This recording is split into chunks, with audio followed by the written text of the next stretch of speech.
Take two! It's the Redmen TV podcast. We did about 30 seconds of a show before and then it went to shit, so we've just started again. 1 minute 25, actually. 1 minute 25.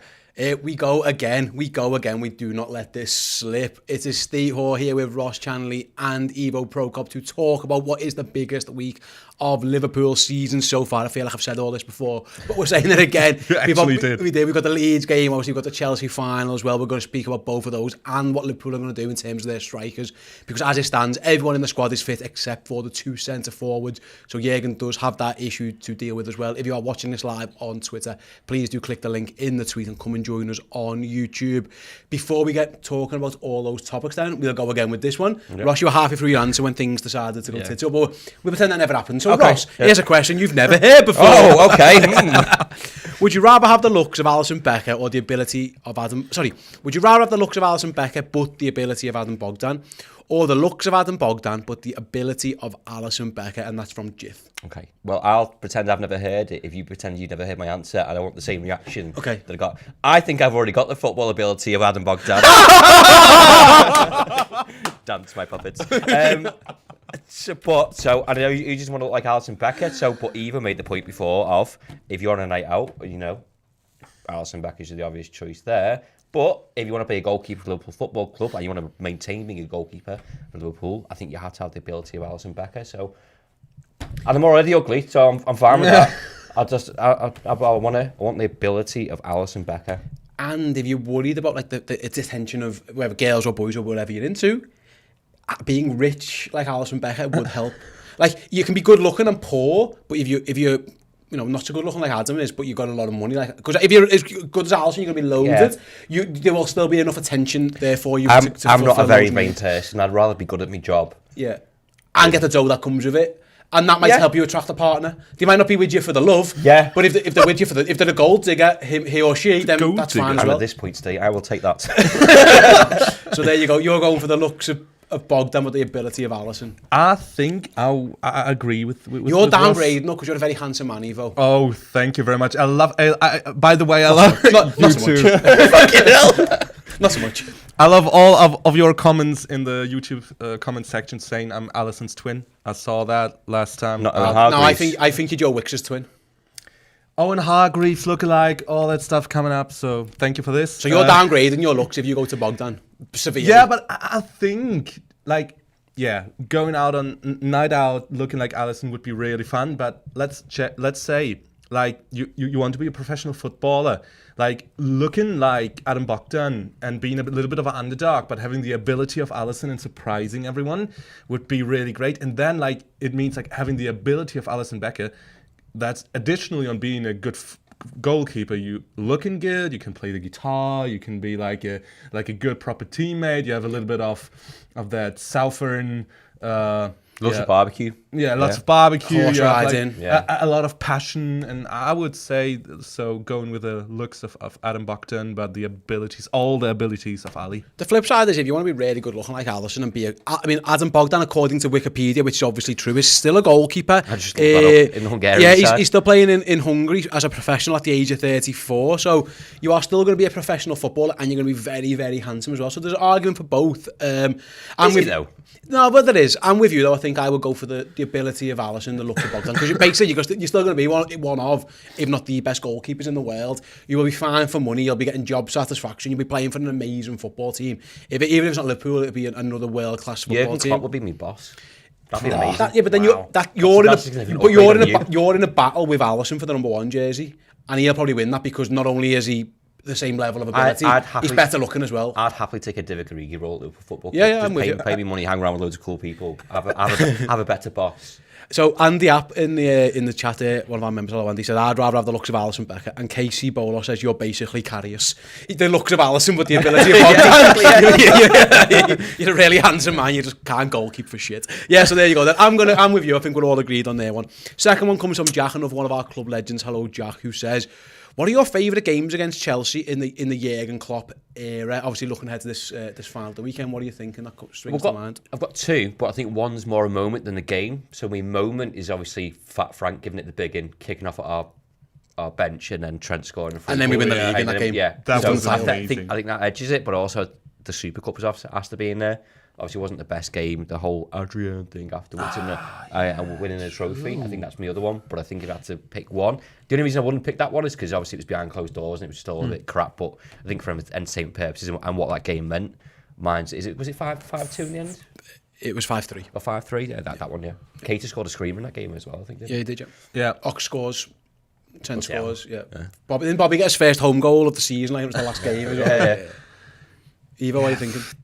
Difficult because like I also connect a lot of moments to like playing against Chelsea. Like the first Premier League win of Jurgen Klopp was against Jose Mourinho's Chelsea, 3-1. Like Benteke scored a brace and Coutinho won, or Coutinho scored two. Yeah. So I remember this one. I remember the one thing in my head was like the Hendo screamer when we bet them 2-1. Like there was and one Lovren scored. And Lovren scored. Like, the Hendo strike was one of the best strikes I've ever seen. Like the way it bended in was great.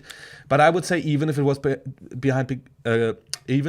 behind closed doors, for me it was not like the big of a difference because I were not here, so we're just watching it on the telly anyway. And yeah, like having like this disturbing Tory Frank out there for Chelsea, and like fuming against Pepe Linders and Klopp, and then like Trent scores this, and like it was on the day we won the league. It was the day we lifted the trophy. We lifted the trophy. True. Like yeah, Palace were the one weeks before. My one is April 19. It was the Mane goal followed very, very quickly by the Mohamed Salah worldie. Oh, you know, the absolute thunderbolt. 2019. Yeah, was April 19? Was that I think it was. Let me just celebration that he did. Yeah. So it was. Let me just. I'm just going to double check. I'm going to check. I've got my dates right. Yeah, it was. It was the. What's that? Yeah, April 19th, 14th of April, and it was when we thought we might still win the league title. We were very much in it, and we had to beat Chelsea. And it was quite a weird game. And then all of a sudden, Sadio's header. And then I'm going down to well done to the guys at LFC history. Yeah, 2 minutes after Sadio's header, Mo Salah scores a goal from... The roof came off. Yeah, Anfield was just absolutely electric at that point. There was one of these games, like in this 13 game run where we won everything. Game. Yeah. Obviously, in the end, it didn't prove to be the title-winning game because obviously Manchester City went perfect, and that probably leads into the topic shortly. But yeah, for me, that time in between when Salah scores, Anfield was just absolutely on its feet. It was absolutely amazing. Going to the chat then, Philip goes along with me, the Salah screamer. We've got who else is in there as well? We've got I think it was Si who says the 2-0 at Anfield, surely. Yes, I think it was you in the chat. Yeah, I 100% agree with you there as well. Cheeky now says that Salah stunner got me bar from my local pub. I hope it was worth it. It was an absolute glorious game. Yeah, and would it have to find out what they did? Yeah, no, I don't. I think leave it to the imagination. Also, we don't want to incriminate himself on live on. Which is bad. Yeah, but he might be doing. It might have been worse. He might have like been naked. Yeah, in fact, no, I do. I need to know. Let us know. Let us know. Do let us know. Do let us know. Did wrong? I was naked. His name's Cheeky Naz. So maybe he literally got the cheeks out. Yeah, let us know there, my mates, in the comments, exactly what you did to get yourself barred. In the meantime, while we give Naz a time to type out, before we get onto our topics, what the title chat, the strikers, and obviously looking ahead to the final and the Leeds game as well, we're just going to go to a quick message from this show's sponsor. Hey everyone, before we get started, I just want to say a massive thank you to the sponsor of this week's video, 888 Poker. 888 Poker are one of the world's largest poker and gaming platforms, and right now first time sign-ups get £20 to play with for free. That is zero deposit required. They have made a big effort to focus on making the experience even better this time around. It's the ultimate playing experience with friends. You can play across multiple tables and tournaments at the same time. Whilst you're at it, you can even throw animated objects at your friends or opponents. Whether you're playing online or with your mates, it's hilarious. They've even added these brand new features like the gift drops, where players have a chance to win prizes on some tables. Oh, someone's just egged the koala! Oh, here we go. 6 and a queen. I am happy to call and see the size of everyone else's cojones. We're going to chuck a cake at banana boat.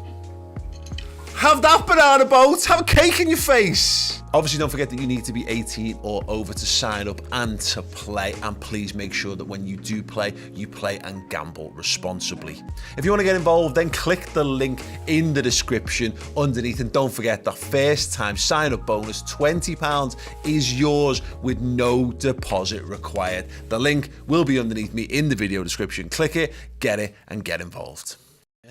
So there you go then, do get involved. Like I say, guys, the link to 88 Poker is in the description of the YouTube channel if you want to get involved. Thanks very much for sponsoring the show. Right then, we've got a message back from Cheeky Naz. Why did he get banned from the pub for the Salah goal? He says, I picked my mate up from the waist and threw him up in the air and he hit the ceiling. It was a low ceiling pub. A bunch of Chelsea fans were not very happy with me. Wow. Good on you. Well done. Yeah, but fair play to doing it. And listen, at the end of the day, who gives a toss about the Chelsea fans? Today you can laugh about it. Yeah. I mean, is your mate head? Hopefully your mate's head's okay. Right then, let's move on. I want to talk about the title picture then. We talk about this being the biggest week of Liverpool season. One of the reasons, Evo, is that the dynamic of the whole title race changed at the weekend, because at one moment, Liverpool, in about the 60th minute against Norwich City, were 1-0 down and things were looking pretty bleak. Liverpool then go and turn that round, and then obviously, as we know, a few hours later, Tottenham go and beat Manchester City in a crazy game where it looked like I was quite happy even with them getting a point, and then the fact that they went and got the winner right late on by the guy who they were trying to buy, it was all very poetic. But what it did to me, it showed that Liverpool have got this steal. This big bunch of steely balls, basically. Liverpool have got that on them. And also, Manchester City are not invincible. People would, like, and I was guilty of this as well. I tweeted out after the Chelsea draw, like, I think that's the league title done. And I was wrong to do so. It's turned out I was wrong. But I was almost in the point when I just thought Manchester City was unfallible. There's nothing you can do. You know, you were shooting at them, and they were just deflecting bullets off right and centre.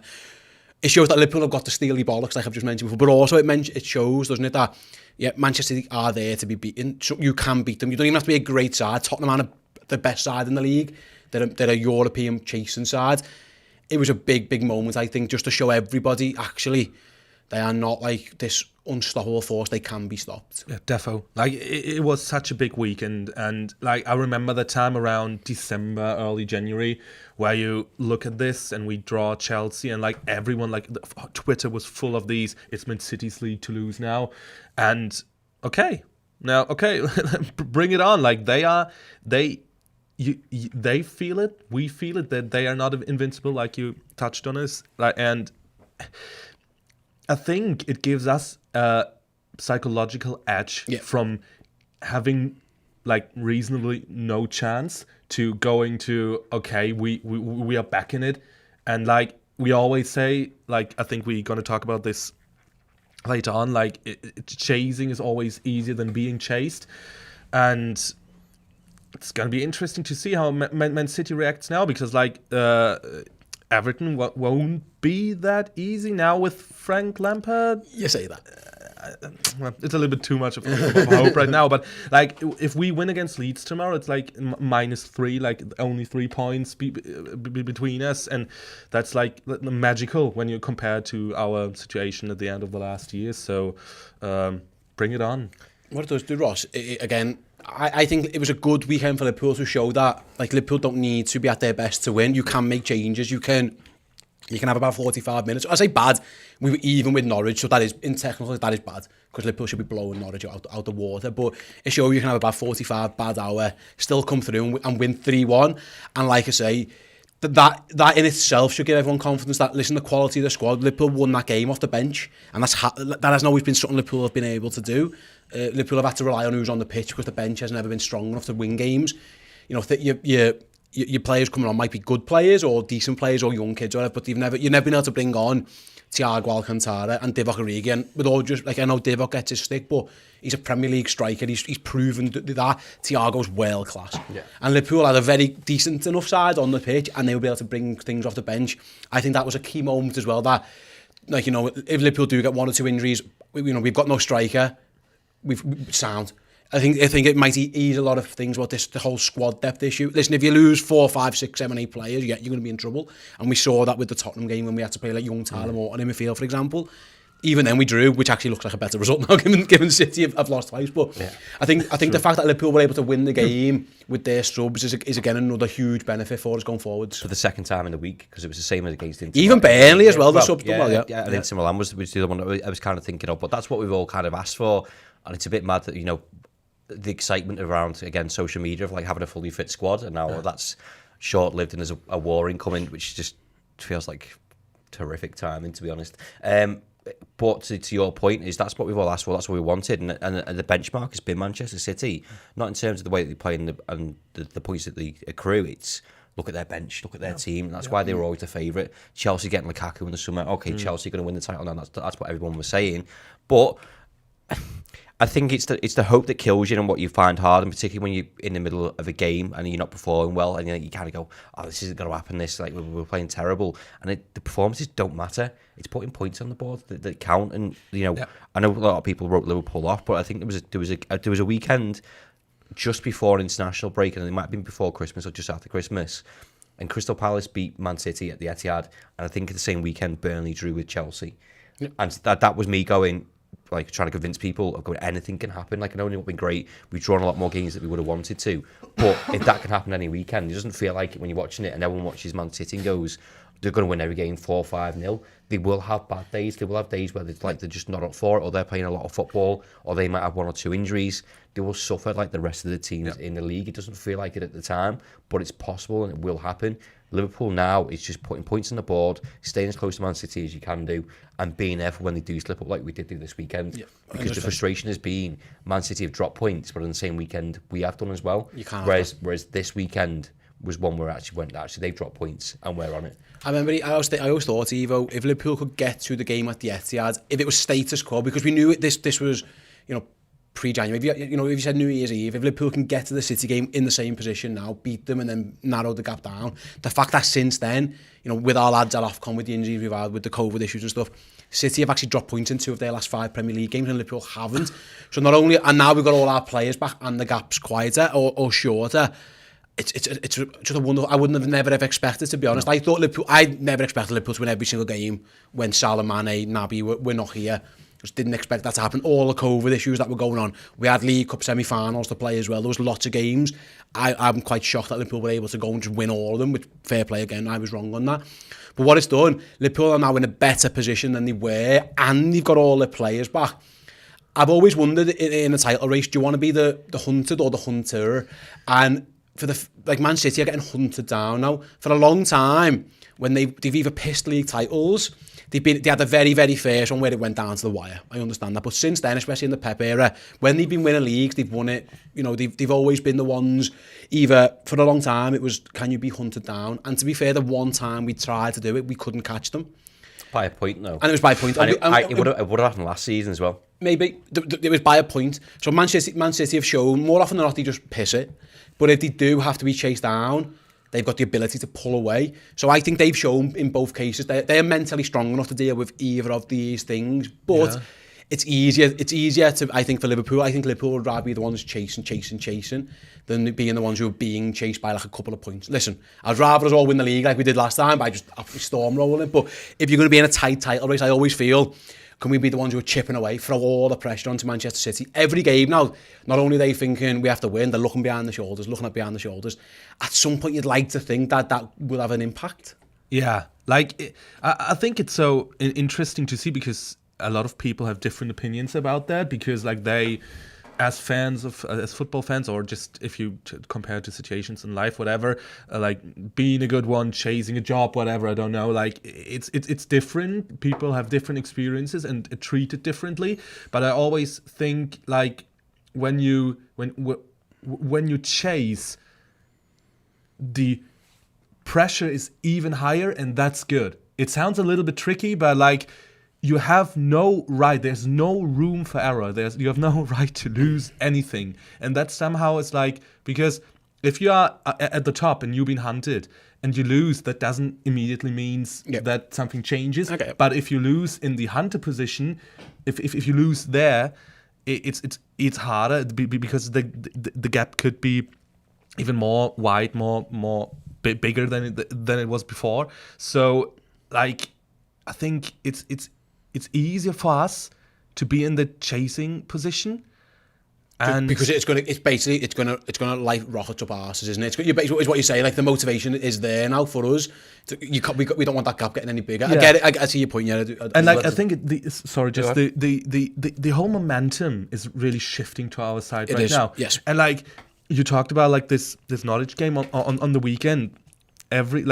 With every hour more and every day more from away from the Norwich game. When I look back, I think that it was really good how it was. It's not nice being in the stand and going down against Norwich, and you think, oh shit, like what's happening now? Are we bottling this here right now? But like it's better the way the way we bet them in that moment, like having Mane and Salah like against Chelsea score in a really short amount of time in these 5 or 10 minutes, and then having like a better atmosphere. That's better than beating them 5-0. I want the game against the lower end side, like beating them confidently. I want to have this game with a lot of goals, but I'd rather take these and a weekend like this than the other way. You're showing character, aren't you? And I think it's also, to Evo's point, I think there's less pressure being an underdog because the expectancy isn't there. So all pressure's on Man City. Everyone's tipped Man City to be favourites, Man City to win the title. And it'll only count, and this pressure will only count if we beat Leeds on Wednesday, because then you're 3 points and they're looking over the shoulder. I think the other thing that, in terms of momentum, which you touched on, was signing Luis Diaz as well. Yeah. And obviously hindsight's a wonderful thing, but now Jota's injured and Bobby's injured. I would feel a lot less confident in his title race or title chase than I am doing now if Diaz wasn't there, and that's not a disservice to Taki or to Origi. But no, it is. It is a bit. Yeah, okay, it is. Yeah, okay, so I'm trying to be polite about it, but to the point of, you're talking about substitutions and bringing people on. You can lose two of your best forwards that you've got, but you're still confident in the ability and the people that you've got there in Mane, Diaz and Salah. Are some amazing options that you've got in your locker, and if you need to rest them or take them off for 5-10 minutes, then you've still got Taki, then you've still got Origi, and you've still probably Kate Gordon, Harvey Elliott at a push if you need to. So I think it's a frightening prospect for other teams that are facing us as well, because you go, oh, they're missing Jota and Bobby. Actually, this is a new lad by his boss. Yeah, you're right. I think momentum, if it is, I think things seem to be going Liverpool's way. I want to talk about them. Let's have a little look before we move on to our Liverpool chat about Manchester City's upcoming fixtures. Should we bring them up on the screen now for those of you who are watching on the YouTube channel? I love the fact, Ross, that there was Everton fans having debates. What should we do against Manchester City? Should we try and beat them, or should we just roll over? It's like, lads, as if you've got a choice. Yeah. Have you watched how crap you? Have you seen we did Everton's fixtures in a league yesterday? They can't be picking and choosing about what games they want to win. Not that. It's more than as if it's your choice whether Manchester City beat you or not. We've got a major role to play in this. You have not. Didn't have a say against Watford. Didn't have a say against Man City. Again, it's not up to you if you beat. It's not up to you guys if you beat Manchester City. It's very much up to Manchester City if you beat Manchester City. But moving after that, they do play Everton. Again, Everton's home form is what, if they're going to survive relegation, it's going to be because they're home form, because they're dreadful away. Then there's a Manchester derby, which we know anything can happen. And even when United are poor at times, they can give City games.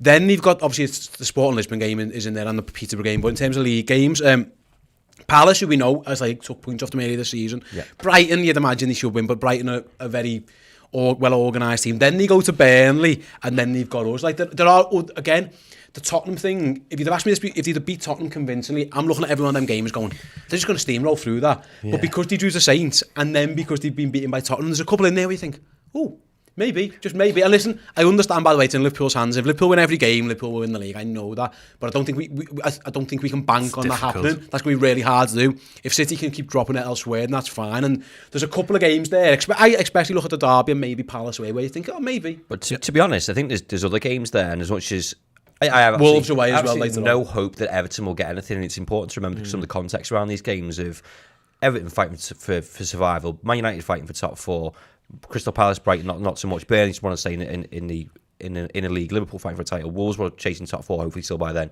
and Watford. So I don't think you get the same perspective on games because all these teams are fighting for something. We're starting to see a few matches. There's no mid-table. Everyone's got. There's very few teams. What you call purgatory, Evo. You're right. It's like and the same for Liverpool. But everyone will be a title challenger, a top four challenger, maybe a European places challenger. There's a couple of teams in the middle, probably like your Southamptons and your Leicesters, maybe, and then everyone else is in a relegation battle. So there's no there's no let up. In terms of March and April especially, there's very few teams there who are just on the beach already. Everyone's fighting for something. City City have got them, we've got them.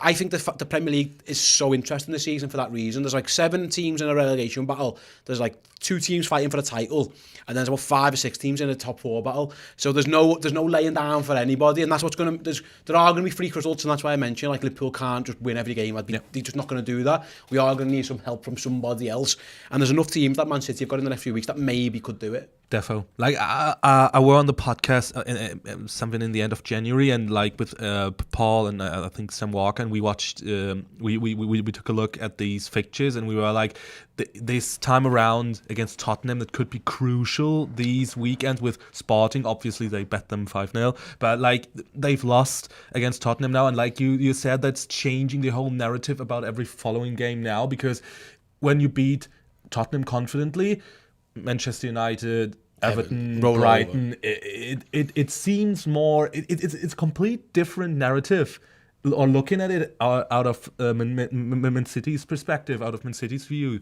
Like it's easier when you beat them, but now it's more pressure on them, and it's not that easy anymore. And I think Brighton could be a challenge. They are a good team. Like Crystal Palace record against Man City is quite good. We spoke about it, that Tottenham has like has a little bit of a like the ingredients and a little bit like a blueprint how to beat them, because they had in the history in the last years, Tottenham was a difficult opponent for Man City. Yeah. It's the same for Crystal Palace. Crystal Palace had a lot of shots in the last years against Man City, so that's not really easy. And then you look at this week, and like it's so perfect, because like nobody would have thought, okay, Leeds midweek, that could be crucial if we win this, and they have to watch us. It's not a normal midweek Premier League match day. It's only us having this postponed game, and they are forced to look at this and seeing us beating Leeds, hopefully. And we are narrowing the gap for 2 to 3 points. Psychologically, a lot of things going on, and these next months going to be wild, but it's like, it could be a changing of the guard right now. Yeah, we had this chat about Spurs, didn't we, a few weeks ago, and I'm going to bring the Crystal Palace record up against Manchester City now on the screen for those of you who are watching along. But basically, it's probably as good as you're ever going to get against Manchester City. So this is City's record against Palace in recent weeks. So they lost the last game, they won 2 before that, they drawn, they won 2 before that, they lost. So like I say, that's as good as you're going to get. You're never going to get here and there. Listen, City are always going to get their wins. But for all those. Oh, the majority of those wins, Roy Hodgson. There was quite a few of them, yeah. Well, but to be fair, like there was a draw, there was a 2-2 draw, wasn't there, in January 2020? They lost the last game as well. So, yeah, listen, there's room for hope. Like I say, I think now, and it's only one result, but it's weird, isn't it, Ross? Like, Manchester City's cloak of invincibility has slipped a little bit, and games that you just presumed they were going to go and win, now everyone's got half an eyebrow raise going, oh, well, maybe. Because before that, it was like, oh, they're just going to win. We've seen this over previous years, though. And you find that teams turn up and they've lost the game before the ball's even kicked, because they've just assumed, oh, they're going to sit deep. And I get it's difficult to approach games against Man City, because sit deep and defend, it's inevitable. Yeah. The way they pass the ball around is phenomenal. It's amazing. But then if you go for it, then you're going to absolutely batter. But there's occasions of Crystal Palace, Wolves, I think, beat them twice on a bounce in recent years. Norwich have beaten them as well. Teams that turn up and actually give them a go and ask questions of them. Doesn't happen week in, week out, and when they do and go, oh, we've got nothing to lose, or it's a free hit, or some of the teams that I mentioned there, especially the likes of Norwich, again, bring back to the conversation we were having before, they're fighting for something. So we need to go for this game, or if we don't, then what's the point of sitting? I feel this actually into us. Actually, I actually think teams have decided now against Liverpool, there's no point just parking the bus because we won't get anything. You might as well go down swinging. Norwich have done it a few, like Norwich tried it a few times. Leeds are definitely going to try that. Brentford did it, and we ended up drawing 3-3 with them as well.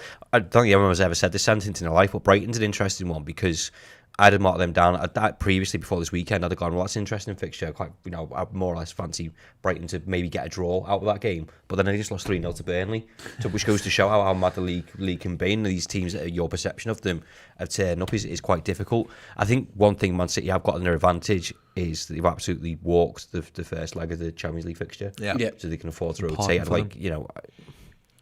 Hopefully just get over. And they play Peterborough, don't they, in the cup as well, so they can play a reserve. Oh, shock! Yeah, shock horror. They'll draw Peterborough in the last 8 Champions League as well. Somehow that'll happen as well. Burton Albion in the final, they'll get that. So, but I think obviously the squad that they've got is phenomenal anyway. But to have those fixtures where they can afford to rotate, where I think we obviously got Norwich. I think we'll rotate for that one in the FA Cup. We've got a final, and then we're playing Leeds. So, and it's also mad because Leeds count to put pressure on, but then we're back in the same situation this weekend anyway, because we should have played Arsenal, but we're playing the Cup, so then we've got to bring our game back and then comes back again, so see how that turns out. Yeah, it's all to play for. Right then, moving away from Manchester United, let's talk Liverpool. Like I say, in terms of build-up the Leeds show, there's literally a show called The Build-Up to the Leeds Show, so I'm not going to, you don't need to go back on the YouTube channel, go back in your podcast apps and listen to that one as well, the uncensored match build-up ahead of the game. But one point ahead of it, and maybe ahead of the final, I want to bring up Evo, is Liverpool's striker issues. Yeah. As well as the squad is, and touch wood, everyone's in good nick, Jota's out, Bobby's out. It looks like Jota's more likely to be available for the Chelsea game, perhaps.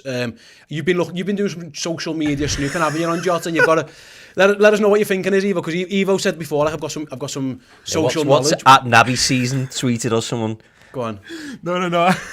It's so, like, it could be complete nonsense and complete bollocks, but I saw, like, they have their team hairdressers, like their barbers, these players. Yeah.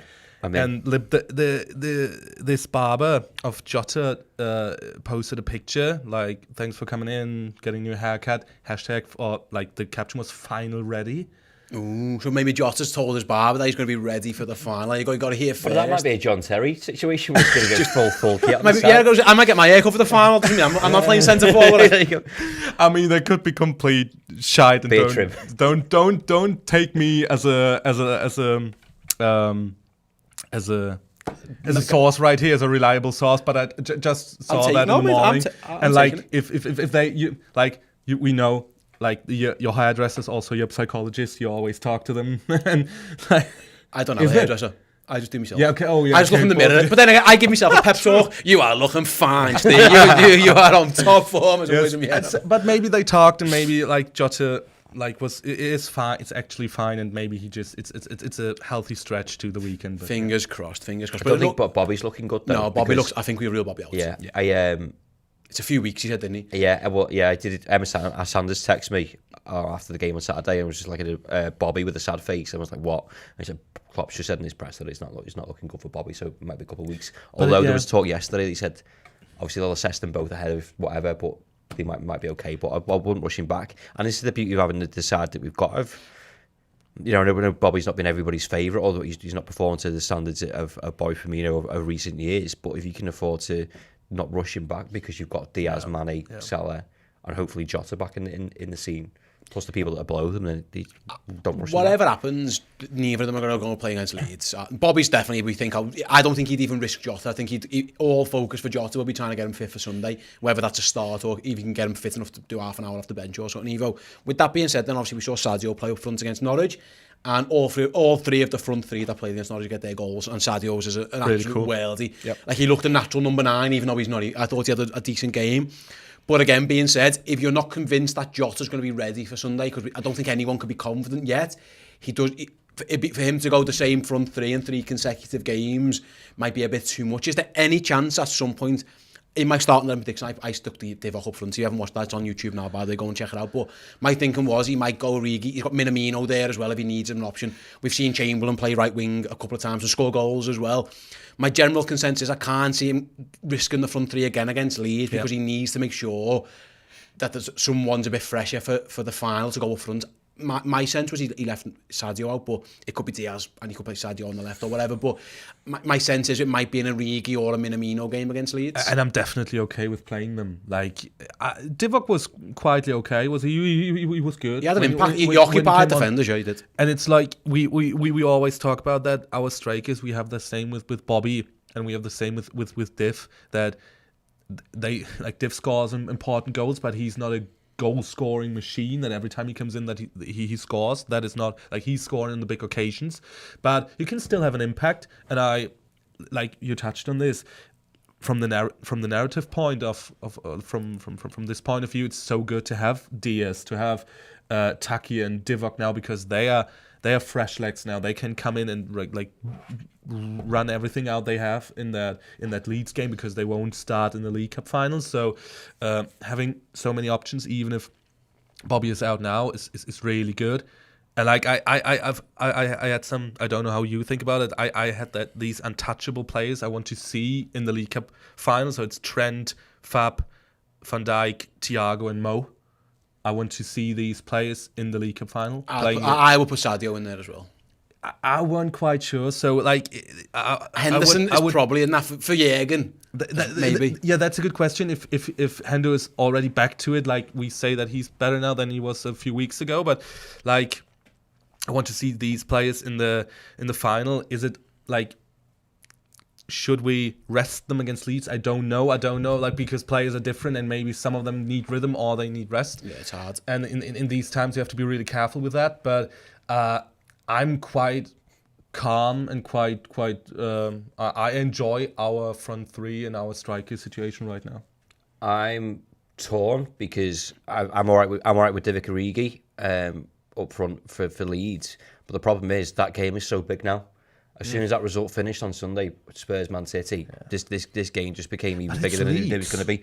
But you say that though, like it took us a while to get past Norwich, past Burnley. True. If you rest and rotate ahead of Sunday, and again, you don't want people to be injured. I don't think you can worry about that. I think you can ask them to go 3 times. To go, we're playing Norwich midweek next week. Just give me everything you've got. True. Yeah, you can. Yeah, listen, it's a certain option. Let me ask you this question then, Ross. If Jota doesn't make it for the final, is the front three that started against Norwich for you? Yeah. Is he going to play Mane up front? Do you think? Yeah. And you're that's what you go for as well. Yeah. 100%. I think it's a better option. Luis Diaz, I think he's still an unknown quantity for many teams, and I quite like that about him. And I think our options in midfield are well stacked, so you can afford to go and do that. So whether you go to Leeds, it depends on the result of that. Whether we were fortunate to find ourselves at 2-3-0 up.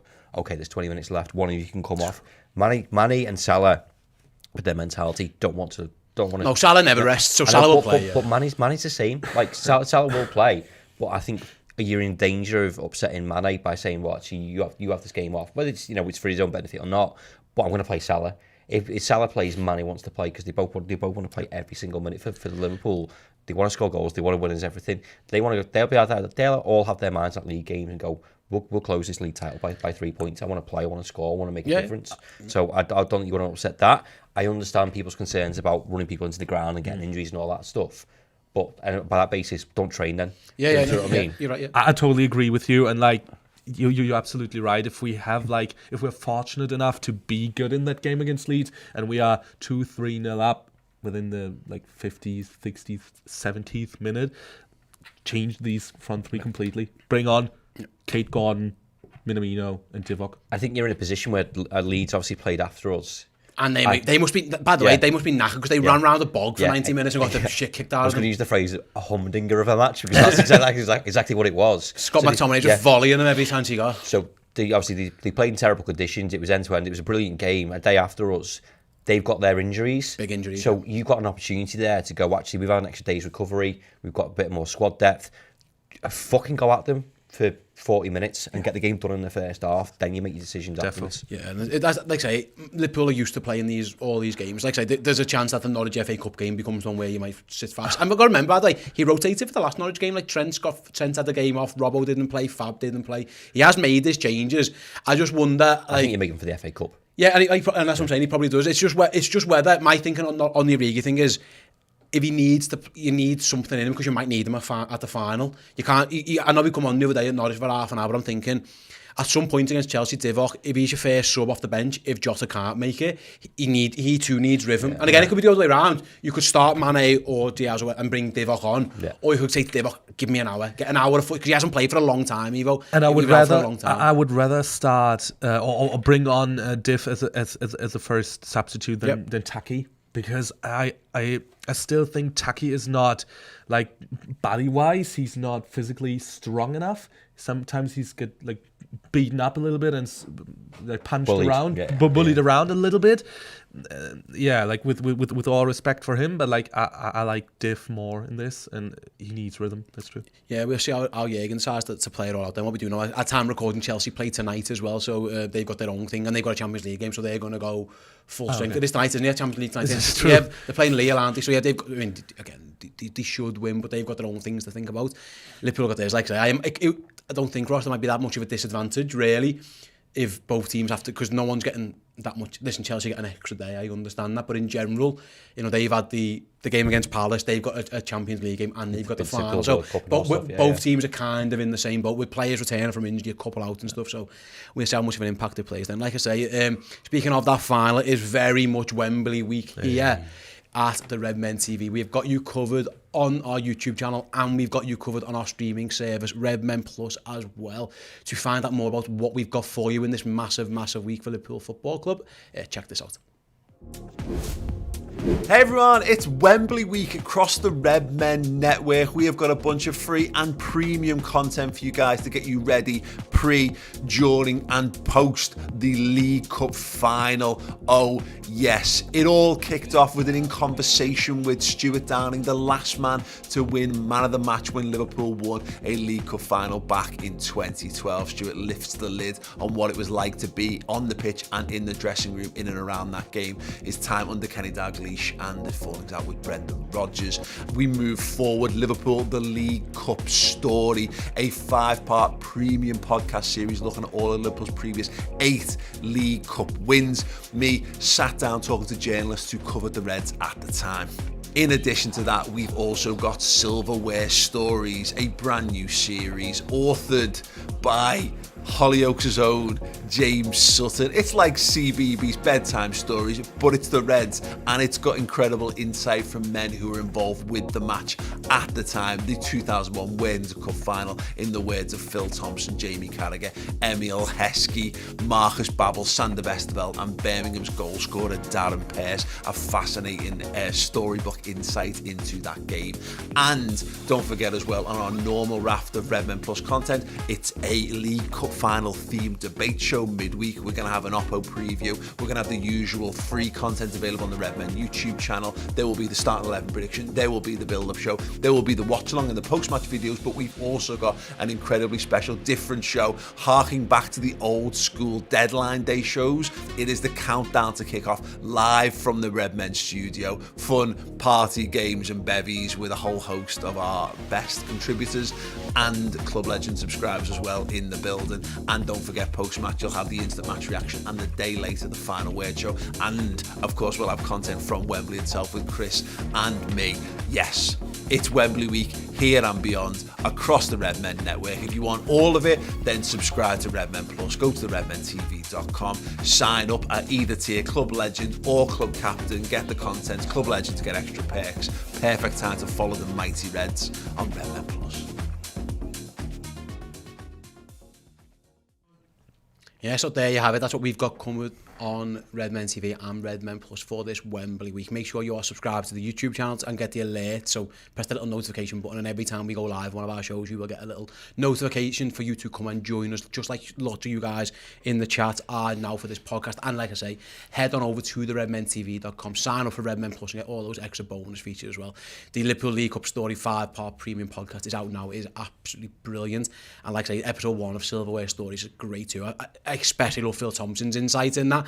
Obviously, he was the man, he was in the brains trust alongside the late, great Gerard Houllier to navigate Liverpool's way to all those finals. Some fascinating stuff there as well. And by the way, Stuart Downing, in terms of his in conversation with, was a much more interesting bloke than perhaps anyone first given credit for. It was a really good interview and really good insight. Again, when you say anyone, do you mean you? Yeah, maybe me then, maybe, but yeah, in terms of like what was going on at Liverpool at the time, obviously ownership changes, manager changes, who's making the signings, is he a Kamoli signing, is he a Kenny signing, is he a Rodgers signing? There's absolutely tons to go and get yourself stuck into. So yeah, like I say, head on over to redmentv.com. Do it. Check out Redmen Plus. There's never been a better time to join than on Wembley week. Right then, speaking... Sorry, Steve, is all that available in podcast form as well? Oh, good. Well done, Rosh. Yeah. If you are listening to this as a podcast, like plenty of you are, all our interviews, all our features are available in podcast form as well, so you don't have to watch them.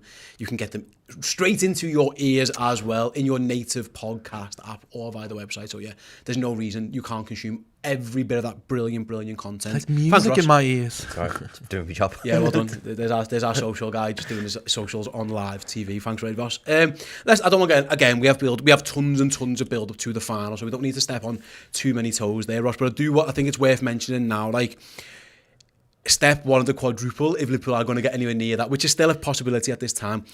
I want to talk about Chelsea's record because Chelsea are perennial finalists. Even since 2017, they've lost an FA Cup final in 17, they won an FA Cup final in 18, they lost the League Cup final in 19, they lost the Super Cup in 20, you referenced that game earlier in the show. They lost the 20 FA Cup. They won. They lost their 21 FA Cup. They won the Champions League final, the Super Cup final, and the Club World Cup final in the last 12 months or so. These are a team who know how to play finals. They don't always win because there's a lot of L's in there as well, a few penalty shootout losses as well. But they are a team who know what it takes to get to a final. Liverpool haven't really been that recently in the Jürgen era, especially they've had the League Cup final, which they obviously lose, the first season, and obviously the Europa League final. It's a different Liverpool team since then. There's been a lot of changeover.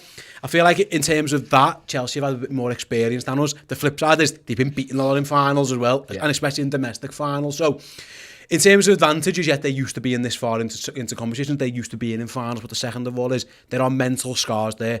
FA Cup final defeats a couple of times, League Cup final defeats, the teams they may or may not should have beaten. How much an impact do you think that plays, Chelsea's just ability to be in finals more often than not? Under different managers as well, by the way. Yeah, I was going to say the interesting point with that would see how Tuchel's got on in finals, and obviously I'm sure the Klopp versus Tuchel thing will come up across the board. Because obviously we beat them when he was manager at Dortmund, and I think we beat them and lost against them when he was at PSG. So that'd be interesting.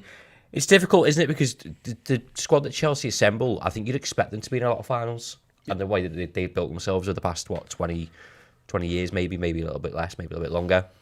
To get there, so honestly, the squad will change the mentality. Obviously, a good period of people that have been there for a long time that have won these trophies. But sometimes it can just come down to the day. It's not necessarily a Chelsea's fault. I've always had this with Jurgen Klopp of just people that make crap content, especially for socials, of Klopp's always got to a final and he's bottled it. And he's half those things he should never have got to a final. You wouldn't have thought. And then when he did get to one like Dortmund against Bayern Munich, should he have won that? Dortmund against Real Madrid, should he have won that? No, probably not. So give people credit for actually getting to the finals in the first place.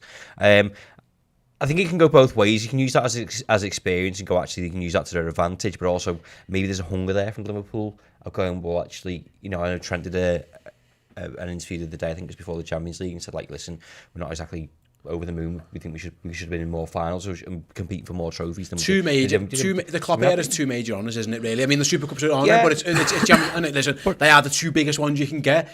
But he is right. But again, the mitigating circumstances around that, we always referenced last season. Had any team in a league lost that amount of players that we did in the positions that we did, I still don't think they would have done as well as we did, and to finish third in the league. You're right, but Evo, the separate point is, and I think what Trent's right in saying is no one gives a fuck about your excuses come the end of the season. They look at your medals you've got, and as it stands, Super Cups, it was a great win, but it's your Champions League, it's your Premier League, it's your domestic cup. That's what people care about. The Super Cup was nice to have. There are so many quality players in this team, world class footballers who have got 2 major medals so far. It's Virgil has got obviously, and no disrespect to the titles he's won elsewhere and stuff, but in terms of at Liverpool, he's got 2. He wants to if he wants to be a Liverpool legend, which he's very much on his way to. So is Mohamed Salah. The Liverpool late greats have got 4, 5, 6, 7, 8, 9, 10 medals, and this is the chance for some of those to get medal number 3, the big medal number 3. I think that does play a part, doesn't it? Whether that brings pressure, whether that brings motivation. There's a lot of players there who is another chance to. When I leave Liverpool at the end of my career, it's just another one. I think Trent's point was really big. Actually, I think it's a huge thing for them. That's all people care about when you talk about legacy and stuff. Go and get another medal. Defo. And I think like Ross said, you can use it as an advantage for Chelsea that they recently played in a lot of finals. But I think our players and the way we build that squad, that it stay together that long, that shows. I've just counted it down, from the 20-25 players overall, we have 14-15 players were there for the Champions League final. They won the Premier League, they won the Super Cup, and they won the World Cup. So we are also experienced. I should have mentioned. Yeah, I did forget the World Cup. I should have mentioned that. That's also getting the semi-final and the final. So it's correct. It's the same. It's also the same. We are only missing these domestic cup finals. Yeah. But except of this, it's the same record than the Chelsea's having it. And I think if we talk about momentum, it could be a little bit too normal for Chelsea to just casual to play in it, because they were like traveling around. They were in the World Cup, Club World Cup final and everything, and we coming in like at that first step, being there again, like years after 2016, and now having the hands on silverware like that close for the first time again since like after last year. I think that could be playing out for us. Yeah, It used to be like, it felt like there was a pattern emerging in Liverpool, and you just touched on it there. Like, we lost in Kiev. Okay, we'll go win it next season in Madrid. We missed out on the title by a point. Okay, we'll go win it next season. I think Liverpool had such a, again, this is a horrific season last season in terms of trophy haul and whatever else. And obviously post-COVID, there's no fans in stadiums or whatever. I think there's a fire in Liverpool now going, actually, we're talking about our squad depth and people that are around us. That benefits the whole squad, and they go, actually, they're looking around the dressing room going, no, we've got a good set of lads here. We can go win stuff. For someone who's disregarded the Carabao Cup for years and years, I'm oddly invested in this weekend and bang up for it, and as it should be. And not only is it a significant trophy in terms of obviously getting a piece of silverware, it's what it gives the players and what it means for the rest of the season. So if you can beat Chelsea on Sunday and you win a trophy, it's still February at that point, so going into March. Then you've got 3 months left of the season of going, actually, that confidence is back through. We've got another medal. Let's go and put 3 more on the table. Yep. Russ gently tweeting about the League Cup throughout the season is a highlight you don't want to miss. Oh, yeah. Shit Cup anyway. Yeah, Shit Cup anyway. Yeah. I've said it all the time. It. I love the League Cup. Always like the Carabao Cup. It really shock you. Throughout the season. Yeah. As I've learned plenty of times this season, the internet remains undefeated. They will remember everything you've said and everything you write down. Evo, if you're looking ahead to the final again, we don't want to tread too much on the build-up show, but Liverpool's recent results against Chelsea, bringing them up on the screen for everyone now. So we've had a couple of draws in the last couple of games. We've had 2-2 at Stamford Bridge, 1-1 at Anfield, then there was that 1-0, like again, mitigating circumstances. Any game that Ozan Kabak played in, I automatically rule out as ever existing. And we had the 2-0. liked him. We had the 2-0 at their place, the 5-3 reference there. Yeah. More often than not, it's been cagey games against Chelsea. It's a final. We know Liverpool in finals more often than not, cagey game. It does feel like this one, again, it isn't going to be one where you can just run away with. I imagine at 80 minutes into the game, all three results is very much still on the table at that point. It doesn't feel like where you get an easy one, where you just know. I remember Man United getting Wigan in a cup final once, and where you just knew they were going to win. It isn't that at all. It does feel like whatever happens on Sunday, it's going to be monumental, because it's going to be such a hard graft. Even though, again, it's the fourth priority in terms of competition. Even now, we all know going into it, we are all well prepared for the fact that it's going to be a tense, tight, nervy game. Yeah. Definitely. And to talk about this Chelsea record, I mean, for me, it comes. It sounds a little bit too. How do you say it? Sorry, I'm lost for words. It's a little bit too. It's too catchy to say it's only about Tuchel versus Klopp, and they will bring it up in the build-up. But it's definitely a point, because they know each other quite well. Tuchel was a successor from Klopp at Mainz 05, at Dortmund, so somehow they know each other for the last 10, 12 years, and how they play football. That can also be an advantage for us against Tuchel, but I think that's one of the reasons why it's always a little bit of a nervy game against them. They always gave us a competition, and I think for me it's much more about just finding a way to win. Because I think we could look back on this in weeks or years, months or years, and not really talking about this was the one where Luis Diaz scored 2, or where Konate had his first header when he came in, or Matip or Van Dijk heading the winner or something. Finding different ways to win was the mission of Liverpool for the last 2 months, when the AFCON boys were out and everything. We never had a constant way of beating teams, but we did, and we did in different manners, and that's about the thing in the final too. Yeah, finals are just for winning. I'm with Andy App, one of our members here. Andy says we don't want to look back on the Klopp era, Ross, and see out of potentially 9 years, we only had an 18-month period where we won the trophies. Because at the minute it is that it was nothing for a while, and then we bunched it up, and then we don't want him to end his career with this is another one where, again, I'm guessing, my guess is Liverpool will win something this year. I don't know what it will be, how many it'll be, but in general he's right, isn't he? It's an 18-month of greatness for Liverpool to be this great dynasty team. If you can spread these trophies out a bit more as well and add on to that amazing successful period, it's huge. 100%, yeah. Well, that's what we're all in it for, aren't we? This is why we got Liverpool to levels that we are, and this is why we don't want Jurgen Klopp to lead Liverpool Football Club ever, because he's so good at what he does.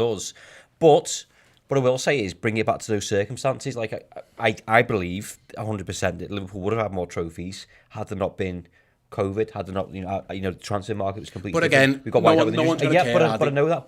But context is important. Steven Gerrard gets slated for like never winning the Premier League, but he was one of the best footballers to ever play the game. And certainly not just Liverpool, but ever. So you look back at frustration, not winning more trophies. I completely understand, but also I think there's absolutely valid reasons. I also think you have to take into account Manchester City, and again, this is, it's easy to say like Man City weren't around. Liverpool's greatness would stand out, but we don't have the facilities that Man City have, and it's just the way of the world. It doesn't feel fair, but shit happens. Yeah.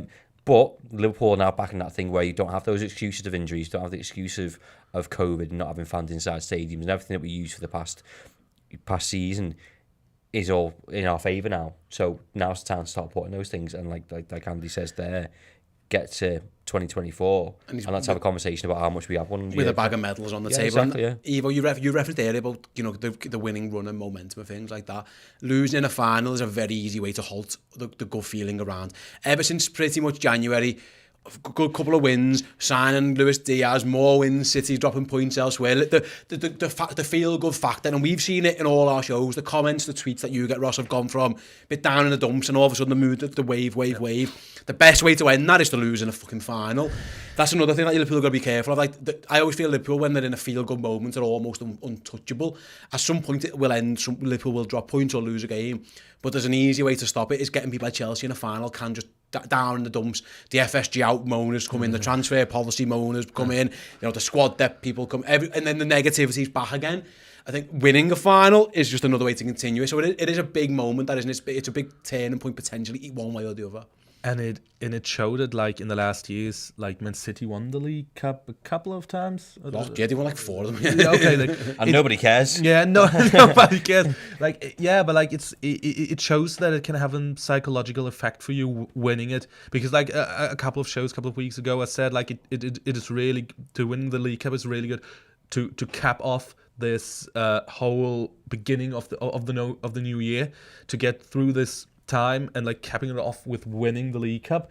But it's also just really good for this, and also good for like, okay, that is the start for everything that comes up now, and we have like, this is the ultimate proof that we are ready to do it. Because even if it's just the League Cup, when the kickoff is coming around, it's a final, and it's Liverpool against Chelsea, and we owe them one. We owe them one, and I think if we win this, it will give us a psychological edge. And just to talk about this again, when you say we're gonna look back on this time again in 2024, I think if you would have put us in through the whole Klopp era, in every year, if you put this situation on every year we've had so far, to be in that situation, to have a chance for the quadruple, I would feel the utmost confidence in this year. Like when with you're this like, squad, with this squad, compared to like if we would have had the chance in every year, I wouldn't feel that good about a quadruple chance last year, or 2 or 3 years, even in the title winning season. I wouldn't feel that good about it, because I think our squad depth was not that good. But in this year, it feels like it's that time. It's that time to win something, and we were never that good prepared to go for that challenge than this year. Yeah, I think you're absolutely right, Steve. I think it's absolutely spot on, guys. Thanks very much for joining. It's been an absolute pleasure. You guys for listening and watching at home, thank you very much as well. Like I say, keep an eye out on the YouTube channel for all our Wembley week content. There's absolutely tons of it, and there is even more of it streaming on Redmen Plus. So this week's debate show, for a start, will be a League Cup final special. We've got the opposition preview as well with Nini from Blue Lions TV, looking at everything from a Chelsea perspective. As well as that, we've got, like I say, the 5-part premium podcast, the League Cup story, which is absolutely brilliant, as is Silverware Stories, as is the In Conversation with Stuart Downing. We've got you covered every which way possible for the League Cup final, and of course the Leeds United game as well. Me and Ella will be in the studio for that one, for the live watch along, and for all the goodness around it. This is a massive week for Liverpool Football Club. Make sure that you guys enjoy it. This is what we're in it for. Don't be nervous, don't be too anxious. We are in it for weeks like this. Is absolutely brilliant. Make sure you get involved every single way you can. If you go in the games, enjoy it. If you're not enjoy watching it, watch it with us. Get involved in all the content. What a time to be alive. What a time to be a Liverpool fan. Cast your mind back 12 months ago and how crap it was. It was awful. Listen, enjoy this. What a time to be alive. Like I say, guys, thanks very much. Thanks you guys for watching or listening. Again, do not forget, thanks to our sponsors, 888 Poker. If you want to get involved with them, the link is in the description below. Thanks to them. Thanks for you guys. We'll be back very, very shortly with even more Redmen TV content. Until then, I'll see you all soon. Ta-da. Hey guys, thanks for watching that show. We are on the countdown to the League Cup Final. Liverpool playing Chelsea at the end of February. And if you want to get some amazing content around that game, we have got you covered. We have got exclusive interviews and documentaries all available in video and podcast form. So you want to listen to us on the go, we have got you sorted. Yeah, so do head on over to the redmentv.com, join up to Redmen Plus, and hopefully get yourselves in the mood for when Liverpool win the League Cup at Wembley.